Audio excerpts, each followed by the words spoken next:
This is going to be a video tutorial on how to restore the default settings in the Waterfox web browser. I will be using a desktop PC for this. Let me jump over to my browser here. I have the Waterfox web browser opened up now. To restore your settings back to their default state, first thing you want to do is go up to the upper right hand corner, up to the 3-bar hamburger menu. You want to click on that. Then you want to go down to where it says Help and click on Help.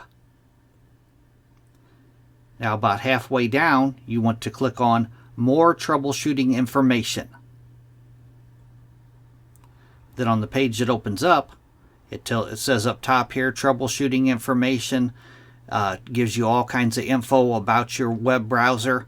But up here in the upper right hand corner, it says Give Waterfox a Tune-Up. You want to click on Refresh Waterfox. A little dialog box opens up. It says Refresh Waterfox to its default settings. Start fresh to fix performance issues.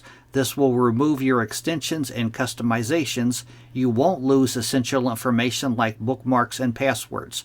You would just go down and click on Refresh Waterfox. Thanks for watching.